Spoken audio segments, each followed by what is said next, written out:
My daughter took the card with my name on it from the front pew and folded it once between her fingers.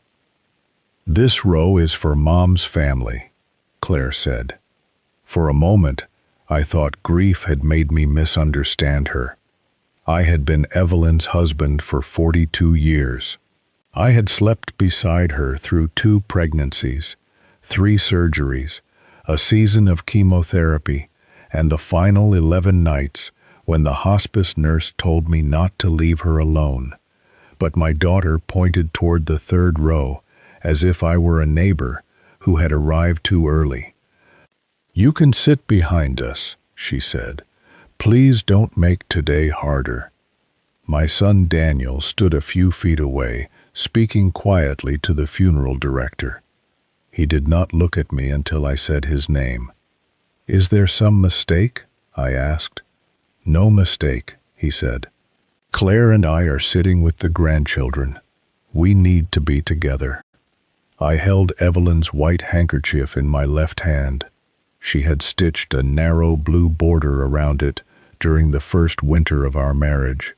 By the end of her life, the fabric had become so soft it hardly felt real.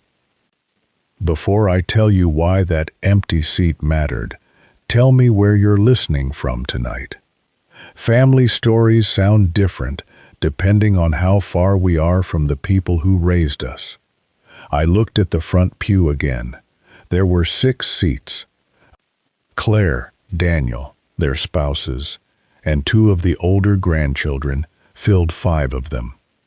The 6th seat held Claire's purse. I did not ask her to move it. The funeral director came toward me with the careful expression people use when they have been given instructions they do not agree with. "Mr. Mercer," he said, "we have a place for you right here." He touched the end of the 3rd pew. Behind me, people were entering the chapel. Old friends from the hardware store, neighbors who had brought soup during Evelyn's last month, women from her gardening club, men who had played cards with us every second Friday for almost 20 years. I could feel them noticing where I had been placed. I could also feel Claire waiting for me to argue, so I sat down. The strange part was not that my children had moved me away from my wife's casket. The strange part was that they had planned it carefully enough to print my name on a card, place it in the front row, and then remove it when I arrived. That meant there had been a moment when they expected me to sit with them. Something had changed. I did not yet know what. The organist began to play the hymn Evelyn had chosen herself. Claire leaned across Daniel and whispered something. He nodded, then turned toward the minister. The minister glanced at the folded paper in my right hand. It was the eulogy I had written at 2 in the morning, after waking from the habit of listening for Evelyn's breathing. Daniel crossed the aisle and crouched beside me. "Dad, Pastor Reed is going to handle the remarks," he said. "I know. I have 4 minutes." "No, we changed the program." I asked why. He rubbed his thumb over the edge of his wedding ring. "Because we don't know what you're going to say." I looked at him. "What do you think I'm going to say at your mother's funeral?" His eyes moved toward Claire. "We're not doing this here. You came over here. Please, give me the paper." I folded it once and placed it inside my jacket and refused. Daniel stood. He did not shout. Neither did I. That almost made it worse. He went back to the front row, and Claire's purse remained in the empty seat. Pastor Reed spoke about Evelyn's kindness, her stubborn roses, and the way she remembered every child's birthday at church. Claire read a poem. Daniel told a story about his mother packing him peanut butter sandwiches for baseball practice. Both stories were true. Neither mentioned me. The printed program had a photograph of Evelyn holding our youngest granddaughter. On the table near the casket, there were pictures of her with the children, the grandchildren, the gardening club, and the church choir. Our wedding photograph was missing. So was the picture of us standing beside the ocean on our 40th anniversary. 2 days earlier, I had delivered both photographs to Claire's house because she had volunteered to arrange the display. I looked at the handkerchief in my palm and remembered Evelyn laughing in our first apartment, when a rainstorm leaked through the kitchen window and soaked the cake she had baked for our first anniversary. She had wiped icing from my cheek with that same handkerchief, then pulled me into a slow dance while water gathered around our shoes. "We can still eat the middle," she had said. That was Evelyn. She did not pretend the ruined part was fine. She simply found what could still be saved. I kept that memory to myself while my children spoke about their mother, as if the 42 years between us had been a hallway she passed through on the way to them. After the final hymn, Pastor Reed invited the immediate family to follow the casket. Claire stood first. Daniel took his wife's hand. I rose behind them. Claire turned around. "The grandchildren are walking with us," she said. "So am I." She looked at the funeral director. He looked at me. Then Daniel said the sentence I would hear again for months. "Dad, you made enough decisions for Mom. Let us have this." Several people nearby lowered their eyes. I could have told them that Evelyn had signed her own hospice directive. I could have said the oncologist, the cardiologist, and the hospice physician had all agreed that another hospital admission would only prolong her suffering. I could have explained that Evelyn had squeezed my fingers and said, "Take me home." But a funeral is not a courtroom. I stepped aside. My children walked behind their mother's casket. I followed with the neighbors. At the cemetery, the wind lifted the edge of the green cloth covering the grave. Claire stood close enough to hear me breathe, but she did not speak to me. When the minister finished, I placed one hand on Evelyn's casket. The wood was cold from the morning air. "I kept my promise," I said quietly. Claire heard me. She turned. "What promise?" I looked at my daughter's face and saw a little girl who once waited at the window for me to come home from work. "That she would not die in a room she hated," I said. Claire's mouth tightened. "You always have an answer." "No," I said. "Not anymore." The family reception was held at our house because Evelyn had asked for it before she became too weak to speak for long. She wanted people in the kitchen. She wanted the old coffee urn on the counter and her lemon squares on the dining room table. She wanted laughter, if anyone could manage it. I arrived 12 minutes after everyone else because I stayed until the cemetery workers lowered the casket. When I pulled into the driveway, Daniel's truck was parked across my garage. Inside, strangers carried platters through my kitchen. Claire had moved Evelyn's framed photograph from the mantel to the hallway. The chair where Evelyn had sat every morning was pushed against the wall to make room for a beverage table. I stood in the doorway with my coat still on. Claire came toward me. "We need the den for family," she said. "This is my house." "I know. We just need privacy." "For what?" Daniel appeared behind her, holding a folder I recognized. It was dark green, with the name of our estate attorney stamped in silver near the bottom. Evelyn and I had kept it in the locked drawer of my desk. Daniel saw me looking at it. "We found some things we need to discuss," he said. "You went through my desk?" "Mom's desk." It was ours. Claire reached for my elbow, but I moved before she touched me. "Dad, not in front of people. You brought my estate folder into a funeral reception." Daniel lowered his voice. There are questions about the trust, and the house, and the lake parcel. Their mother had been buried less than an hour earlier. Her coffee cup was still beside the sink, because I had not been able to wash it. My children had opened the drawer containing our wills before I had removed my funeral coat. I looked at the green folder again. There was a yellow note attached to the front in Evelyn's handwriting. For Martin, not the children. Daniel had folded the note under the cover, but I could still read it. "Put it back," I said. "We only want clarity," Claire replied. "Then ask me next week. We have flights, work, the kids' schedules. I buried my wife today." "And we buried our mother," Daniel said. He spoke with enough pain that I almost softened. Then he opened the folder. "We need to know whether you changed anything while she was sick." That was the first question that told me this was not only grief. The second came from Claire. "Did Mom sign anything after the hospice nurse started coming?" I took the folder from Daniel's hands. He resisted for half a second, then let go. "You are not discussing my wife's capacity in this house today," I said. Claire crossed her arms. "Her capacity or yours?"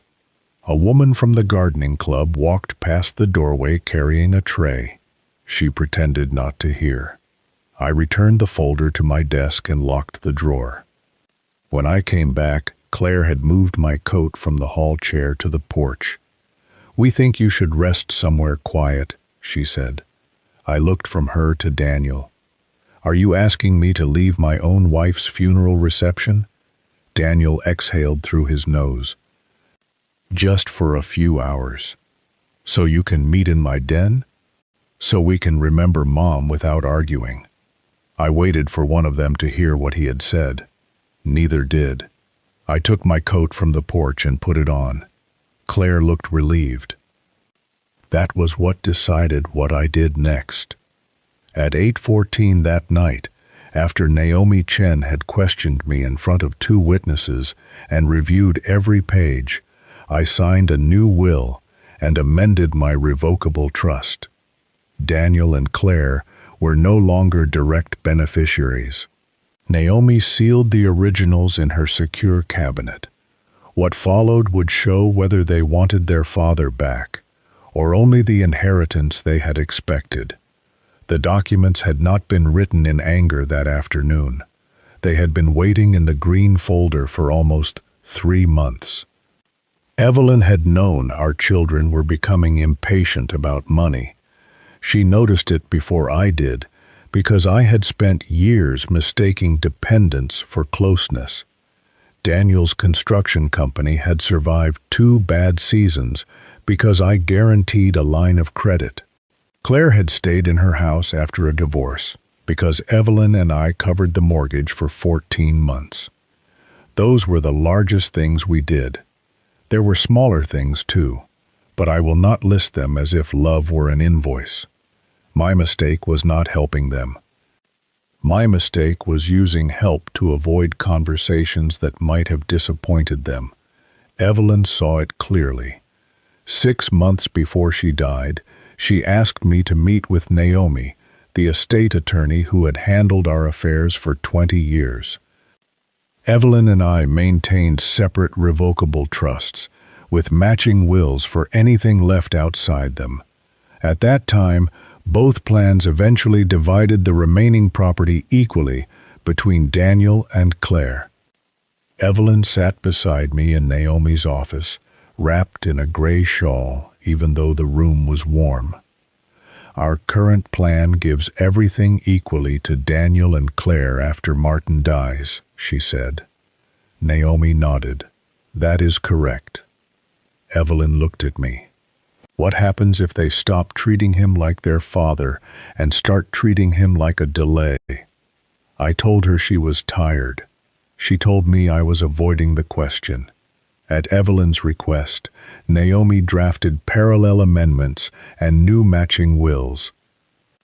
The plan preserved specific personal items for Daniel and Claire, created protected education accounts for the grandchildren, funded the hospice foundation that had helped us, and directed the remaining assets to charitable beneficiaries I could revise while competent.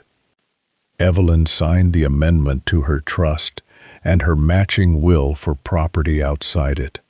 I postponed signing mine. I said I wanted to wait until the family settled. Evelyn said, "You have been waiting for years." The green folder contained my unsigned trust amendment, my replacement will, and Naomi's letter explaining every consequence. My children had opened that folder before asking whether I had eaten. After I left the reception, I parked 2 streets over beneath a maple tree. Evelyn's handkerchief was still folded in my palm. I called Naomi and told her I wanted to sign. She asked whether I was alone, whether anyone had pressured me, and whether I had taken medication that could affect my judgment.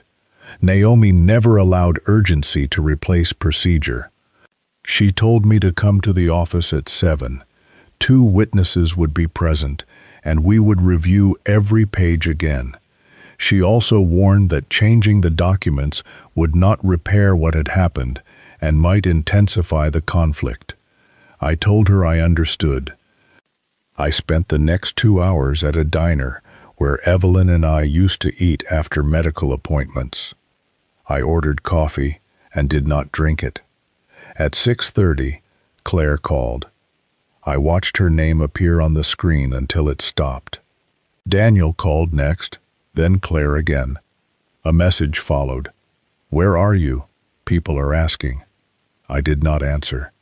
At 7, Naomi met me in the conference room with 2 members of her staff. She placed the documents in front of me, page by page. She made me explain the plan in my own words. The grandchildren's education trusts would remain. Evelyn's hospice foundation would receive its gift.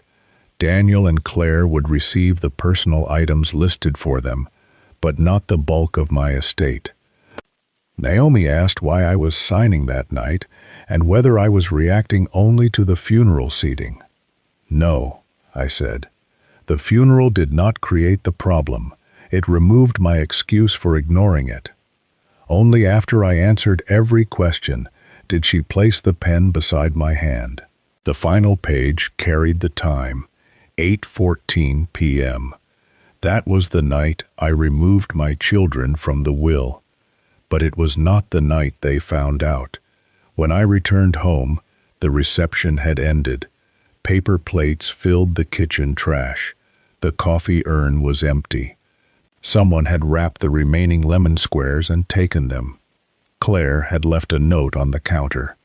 "We need to talk when you are ready to be reasonable." Under the note was a list of items she said belonged to her and Daniel. Evelyn's jewelry, the dining room set, the lake parcel, my truck, the house. I read the list twice. Then I folded it and placed it in the green folder. The following morning, Daniel arrived before 9. He let himself in with the key I had given him 10 years earlier. I was sitting at the kitchen table. He stopped when he saw me. "You could have answered. You could have knocked." He set his keys on the table. "Claire thought you might have done something reckless." What does reckless mean? Moved money, changed accounts. Your mother died 3 days ago. He said he knew when she died. Then why are you here asking about accounts? He leaned against the counter. Because you sold the lake cabin without telling us. I sold a parcel Evelyn and I owned to pay for her care and reduce debt. You could have asked. Asked whom? Your family. My wife was my family. His face changed then. Not anger exactly, something more defensive. He reminded me that they were her family too. I agreed. You kept us out of the medical decisions. Your mother signed the directive. You controlled the doctors. I drove her to appointments. You chose hospice. She chose home. Daniel looked toward the hallway.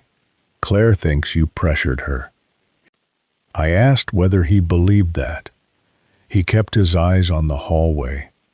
I pointed toward the chair across from me. Sit down. He remained standing. Yesterday, I gave both of you a chance to ask me about your mother. Instead, you opened our estate file. I am asking you now, do you believe I forced her into hospice so I could control her money? Daniel's jaw moved. I believe grief can make people do things they don't understand. That is not an answer. It's the answer I have. He took his keys from the table. Before he left, he said, "We need copies of the trust." I refused. We are beneficiaries. You were. He froze. I had not intended to tell him that morning. The words came out quietly, but there was no way to take them back. What did you say? I signed new documents last night. He stared at me. You changed Mom's will? Your mother's documents were already signed. I changed mine and amended my revocable trust. You cannot do that. I already did. While you were upset? While I was clear. He pulled out his phone. Claire needs to hear this. No. Claire needs to hear it from her attorney, after mine sends notice. You removed your own children because of a seat at a funeral. I told him it was not about the seat. He insisted that was exactly what I had done. I removed 2 adults who searched for an inheritance while their mother's coffee cup was still beside the sink. Daniel's face reddened. You are not well. He walked out without taking the spare key from his ring. After the door closed, I called a locksmith. By noon, Daniel's key no longer opened my house. Over the next week, Naomi helped me remove Daniel as successor trustee, appoint a professional fiduciary, and revoke the broad financial power of attorney that named both children. Each change required its own notice and record. Nothing happened with one dramatic phone call. I did not take their homes, close their businesses, or demand repayment for every dollar Evelyn and I had given them. I simply stopped leaving my future under their control. 3 days later, a letter arrived from an attorney representing Daniel and Claire. It requested copies of my medical records, the new estate documents, all transactions from the previous year, and proof that I had not exercised undue influence over Evelyn. The phrase would have been almost funny if it had not been typed above my wife's name. They suggested I might lack capacity. They also suggested Evelyn might have lacked capacity when she signed her hospice directive. Naomi read the letter in silence. Then she placed it on her desk. They are building 2 possible arguments, she said. One about you, one about Evelyn. Can they win? Anyone can file something. Winning is different. What happens now? We document. We do not perform anger for them. We do not send emotional messages. We preserve records. She gave me a list. Bank statements, medical notes, the hospice directive, the original estate plan, Evelyn's separate property schedule, emails, texts, any communication about the funeral or the trust. I spent the next week gathering my marriage into boxes, medical files from the hall cabinet, receipts from the pharmacy, a notebook where Evelyn recorded questions for doctors, calendar pages marked with infusion appointments. At the bottom of the green folder, beneath the unsigned copies I had replaced, I found an envelope with my name on it. I recognized Evelyn's handwriting. Martin, after I am gone. I sat at the desk for a long time before opening it. The letter was only 1 page. She wrote that she knew the children blamed me for decisions she had made herself. They had begun speaking around her as if she were already absent. She also wrote that Daniel had asked whether the house would be easier to sell before or after her death. Then she wrote something I had not known.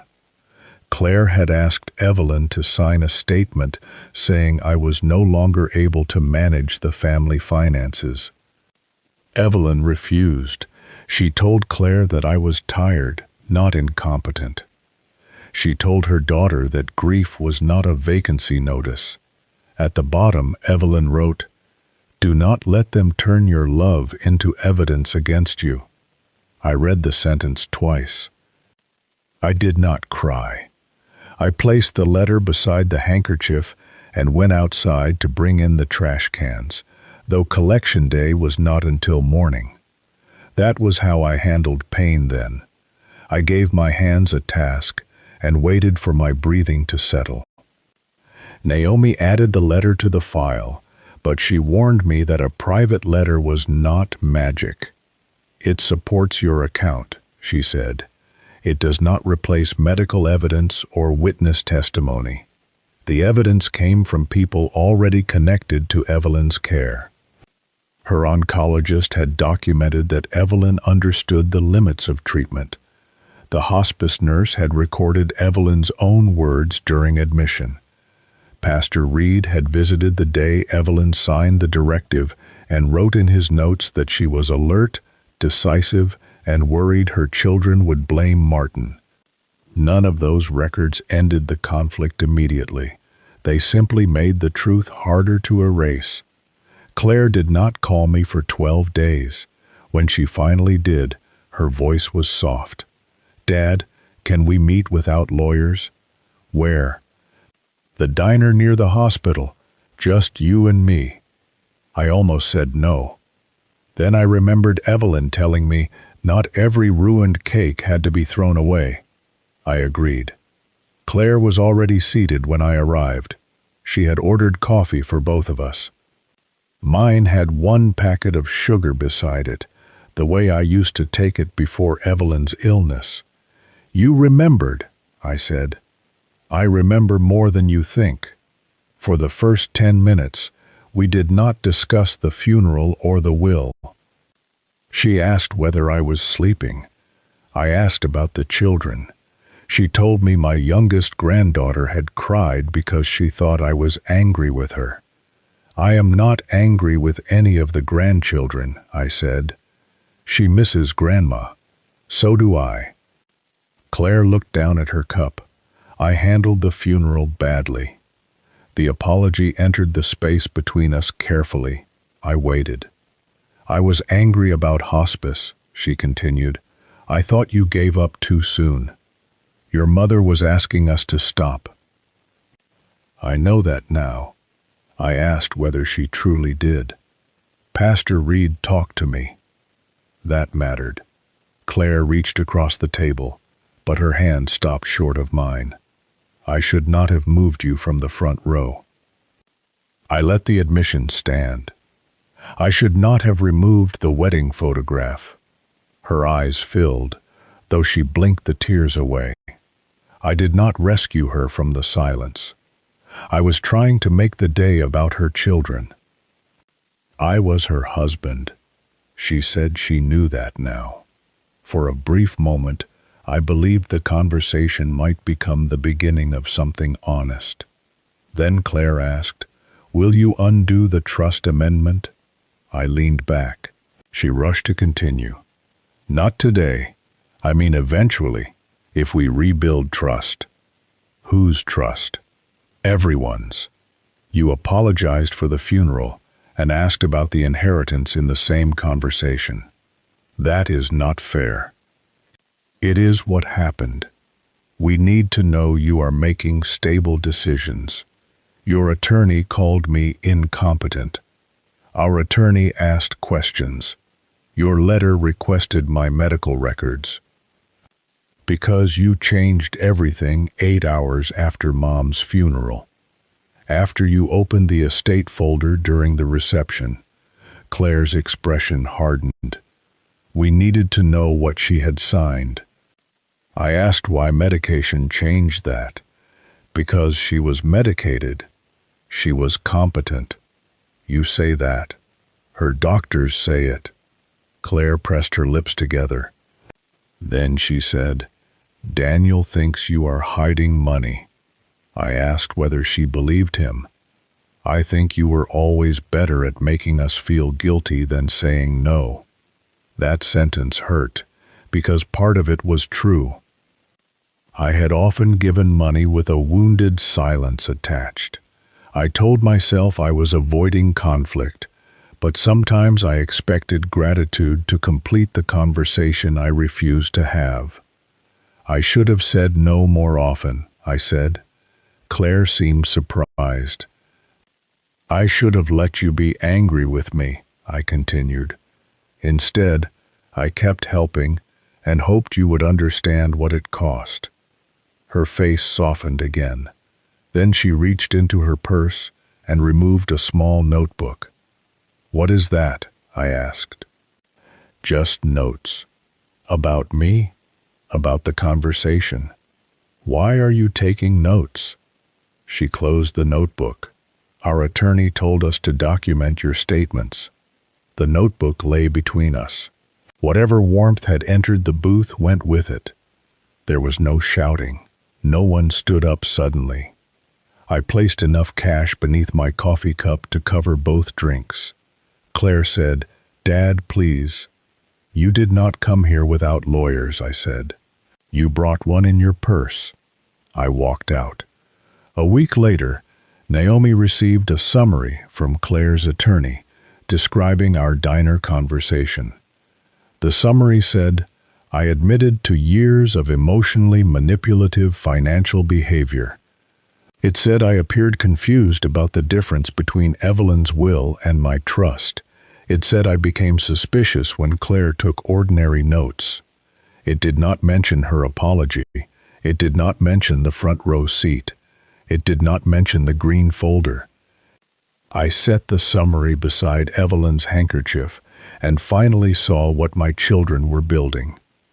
My children were not only trying to recover an inheritance, they were building a version of me that could be safely ignored. If I was unstable, then my grief did not count. If I was controlling, then Evelyn's choices became mine. If I was confused, then their decisions could be called protection. The most painful part was not that strangers might believe them. The painful part was that my children needed the story to be true. 2 nights later, I woke at 3:17 and went to the kitchen. I filled the kettle and took 2 cups from the cabinet. I placed Evelyn's cup beside mine before remembering. The blue flower on the side faced her empty chair. I stood there with both hands on the counter. Then I carried her cup to the sink. I washed it slowly, though it was already clean. The white handkerchief lay on the table beside the funeral program. I picked it up and pressed the stitched blue edge between my thumb and finger. For 42 years, Evelyn had been the person who could tell when I was pretending not to hurt. Now the house accepted my silence without question. I dried her cup and returned it to the cabinet. Then I took it out again. I could not decide whether putting it away meant healing or betrayal. So I set it on the windowsill. That was the closest I came to crying that night. The next morning, I called Naomi and told her I wanted a formal family meeting. "Are you sure?" she asked. "No," I said, "but I am finished communicating through accusations." The meeting took place 3 weeks after the funeral in Naomi's conference room. Daniel and Claire arrived with their attorney, a careful man named Stephen Rhodes. Naomi sat beside me. A professional fiduciary named Elena Morales joined by video because the children had questioned her appointment. Daniel spoke first. "We are concerned about Dad's judgment and about what happened during Mom's final months." Naomi did not interrupt. Claire added, We are not here to attack him. We are trying to protect the family. I watched her fold and unfold the corner of a paper napkin from the coffee tray. Stephen Rhodes said they wanted an independent capacity evaluation, full trust disclosure, and temporary restrictions on large transfers. Naomi asked, "What large transfers?" He named the sale of the lake parcel. "That sale occurred 9 months ago," Naomi said. "The proceeds paid medical expenses, discharged a secured loan, and remain fully documented." Daniel looked at me. "You never told us." I told him I had discussed it with his mother. That property was supposed to stay in the family. It stayed in the family until the family needed care. Claire shook her head. "You always talk like you are the only one who sacrificed." "I do not believe that." "Then why remove us?" Naomi placed a folder on the table. "Before Martin answers, we are going to establish facts." She distributed copies of the hospice directive, the oncologist's capacity note, Pastor Reed's dated observation, and the admission record signed by Evelyn. Claire read the first page without looking up. Daniel stopped at the line where Evelyn requested comfort-focused care at home. Stephen Rhodes asked whether there were earlier drafts. Naomi produced them. The evidence did not accuse anyone. It simply showed that Evelyn had understood her decision. Then Naomi placed Evelyn's letter on the table. She did not present it as legal proof of everything. She called it personal context, supported by the medical record. Claire read the sentence about asking Evelyn to sign a statement against me. Her face changed. Daniel turned toward her. "You did that?" Claire kept reading. "I was scared," she said. "You never told me. You were talking about the business loan every day. I thought Dad was moving money without telling us." Daniel turned toward me. "What business loan?" I asked. He looked away. Claire answered for him. The bank was reviewing his line of credit. They wanted updated guarantor information. My name had remained on Daniel's business guarantee from years earlier. I had forgotten the annual renewal date. Daniel had not. The funeral reception had not only been about the will. He needed to know whether my assets would remain available behind his company's debt. I looked at my son. "Were you going to ask me to renew the guarantee?" I was going to explain. "When?" "After things settled." "After you reviewed the trust?" He left the question unanswered. Claire said, "This is not only Daniel." "No," I said. "It is both of you." Stephen Rhodes tried to return the meeting to capacity questions, but Naomi raised one hand. "Martin has voluntarily completed an independent evaluation," she said. She passed him a sealed report. The geriatric psychiatrist found no cognitive impairment. The report also noted acute but appropriate grief. Stephen read the conclusion and folded the report back into its envelope. Daniel rubbed both hands over his face. Claire stared at the napkin she had torn into 4 pieces. "You each had 2 chances," I said. Claire looked at me. "What does that mean?" "The first was at the reception, when I asked you to put the estate folder away. The second was the diner, when you could have spoken to me as my daughter." "I did apologize." "Then you opened your notebook." She looked down. Daniel leaned forward. "So this is final? The documents are valid." "That is not what I asked." I understood him. He was asking whether there was still a father behind the paperwork. "I am not ending the family," I said. "I am ending your control over what happens when I die." Claire's eyes moved toward Evelyn's letter. "Mom wanted this? She wanted me protected." She did not tell me to stop loving you. Daniel asked, "What do the grandchildren get?" "Education trusts with an independent trustee. None of you can borrow against them." He looked offended, then embarrassed by his own expression. "What do we get?" Claire asked. "Personal things your mother listed. Her jewelry is divided according to her memorandum. Daniel receives her father's watch. You receive the quilt she made with your grandmother. The rest no longer passes directly to either of you." Claire's voice became thin. "You are giving our inheritance to strangers. I am giving part of it to the hospice that cared for your mother and protecting the rest from becoming a reason to question my mind." Daniel said, "You are punishing us." I looked at both of them. "I kept loving you. I stopped rewarding how you treated me." That was the only line I needed. The meeting ended without agreement.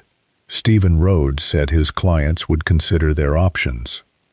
Naomi said we would respond through proper channels.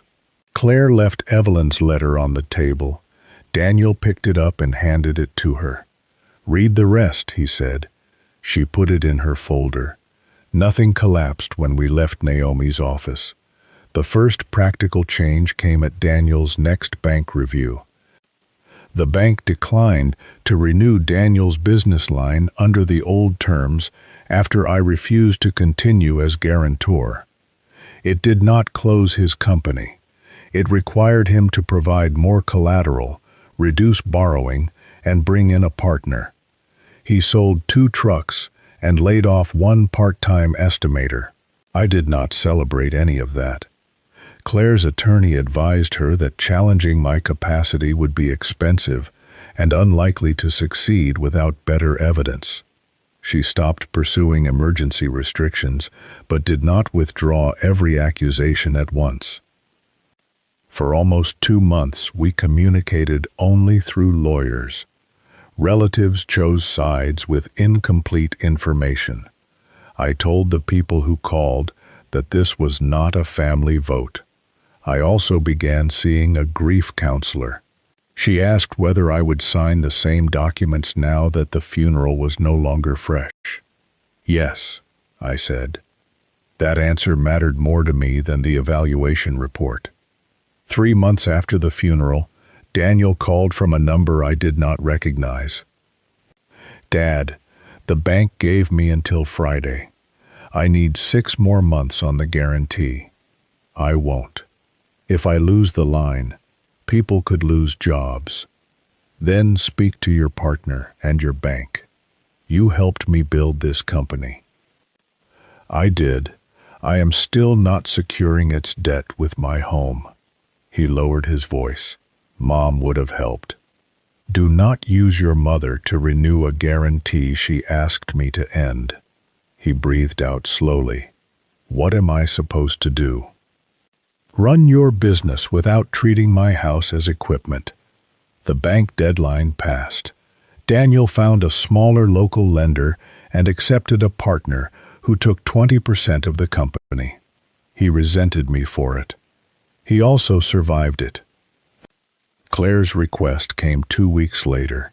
She arrived with a box containing the funeral photographs and the white handkerchief I had left at the diner. "I am sorry I kept it," she said. I was angry. We sat at the kitchen table. After a few quiet minutes, she said her lawyer believed the trust challenge would fail. Then she asked me to put her back into the will for the house. It would give the children stability, she said. The children already have protected education trusts. You have a home. I still owe on it. So do many people. You could fix this. Not this time. Because of the funeral? Because you still think your stability should come from my estate. She asked what forgiveness looked like if I would not restore her inheritance. Not a deed, I said. She stood at the sink and stared out the window. Mom told me you would eventually stop helping if we made every conversation about what you could give. Why did you not listen? Because you never stopped before. That was fair. My boundaries had always arrived as warnings I did not enforce. I should have been clearer years ago, I said. Would it have changed anything? I do not know. For once, neither of us pretended certainty. Claire left without getting the house back into the will, and without taking the handkerchief. 5 months after the funeral, my granddaughter Sophie asked to visit. She was 16 and had inherited Evelyn's habit of asking direct questions at inconvenient times. Claire dropped her off but remained in the car. Sophie came inside carrying a paper bag. Mom says I am not supposed to ask about the will, she said. That is a good rule. I do not care about the will. That is also a good start. She placed the paper bag on the counter.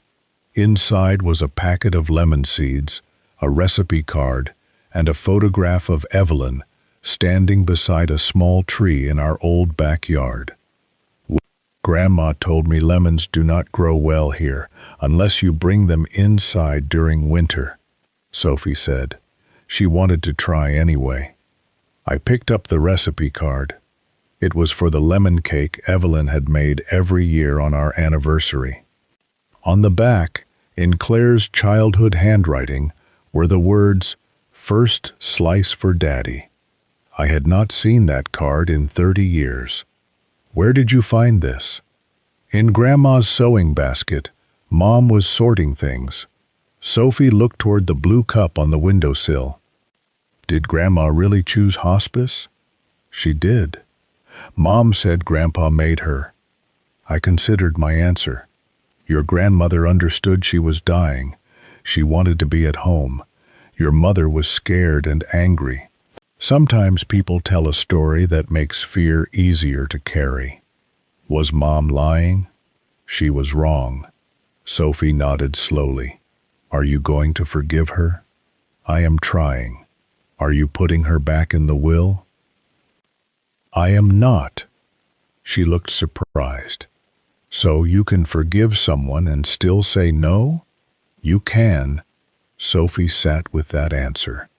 Then she asked whether we could bake the lemon cake. We made a mess of the kitchen. The first cake sank in the middle because I opened the oven too early. Sophie laughed and said Grandma would have cut around the ruined part. We made another. When it cooled, Sophie placed one slice on a small plate and carried it to the table. First slice for Grandpa, she said. I looked at the handwriting on the recipe card and then at my granddaughter. For the first time since the funeral, the house did not feel empty. It felt unfinished. There is a difference. 7 months after the funeral, Daniel came by without calling. He stood on the porch with no folder, no bank papers, and no request. I was nearby, he said.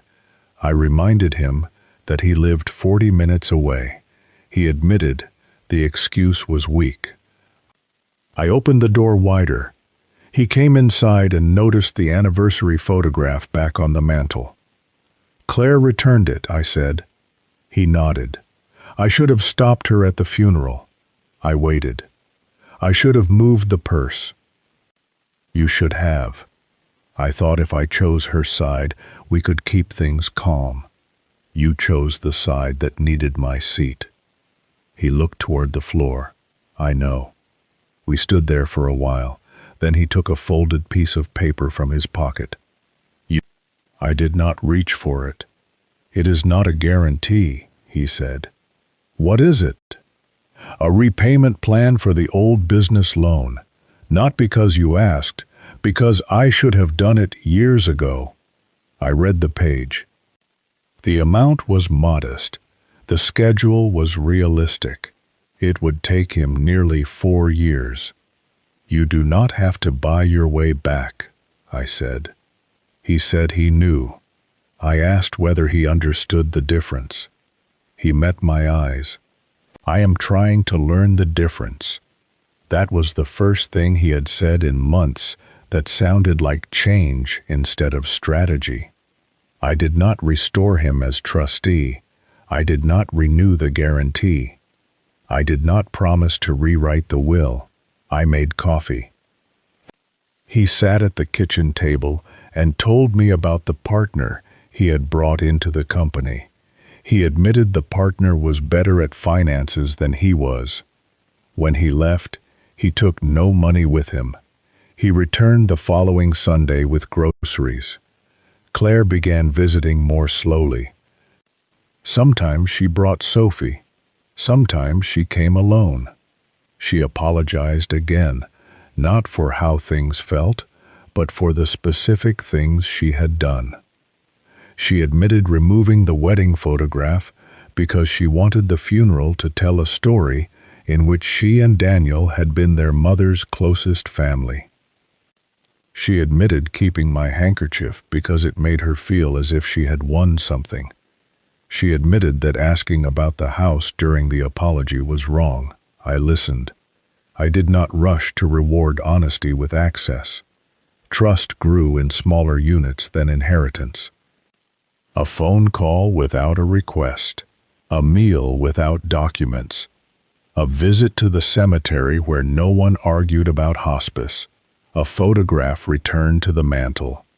The will remained unchanged. Some relatives thought that meant I had not forgiven my children. They were wrong. Forgiveness was not the restoration of every old privilege. It was the decision to stop using the injury as the only lens through which I saw them. I could remember Daniel as the boy who slept beside my bed after a nightmare and still refused to secure his business debt. I could remember Claire waiting at the window for me and still refused to promise her my house.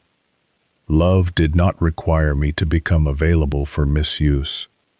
On the first anniversary of Evelyn's death, we met at the cemetery. Claire brought flowers from Evelyn's garden. Daniel brought the old coffee thermos we used on road trips. Sophie carried a small lemon cake. We stood together without pretending the year had repaired everything. Afterward, they came to my house. Sophie placed Evelyn's blue-flowered cup at the table and asked whether anyone minded if she used it.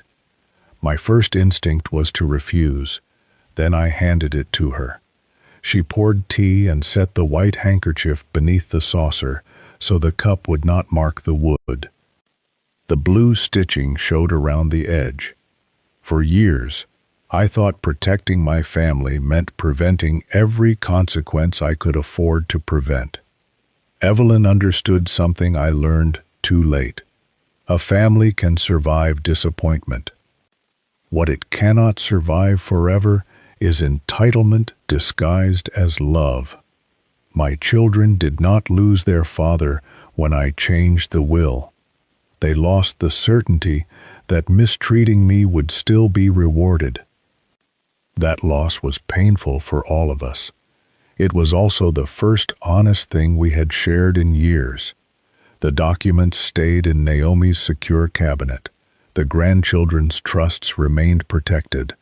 The Hospice Foundation received the gift Evelyn wanted. Daniel and Claire kept the personal things their mother had chosen for them. They also kept the opportunity to rebuild a relationship with me while I was alive. That was worth more than a future check, though it took them time to understand it. I still carry Evelyn's handkerchief on Sundays. The cloth is thinner now. The blue stitches are uneven where she repaired them by hand. Sometimes I hold it during church and remember the front pew at her funeral. I do not remember it because I want to stay angry. I remember it because that empty seat taught me where I had been placing my own life.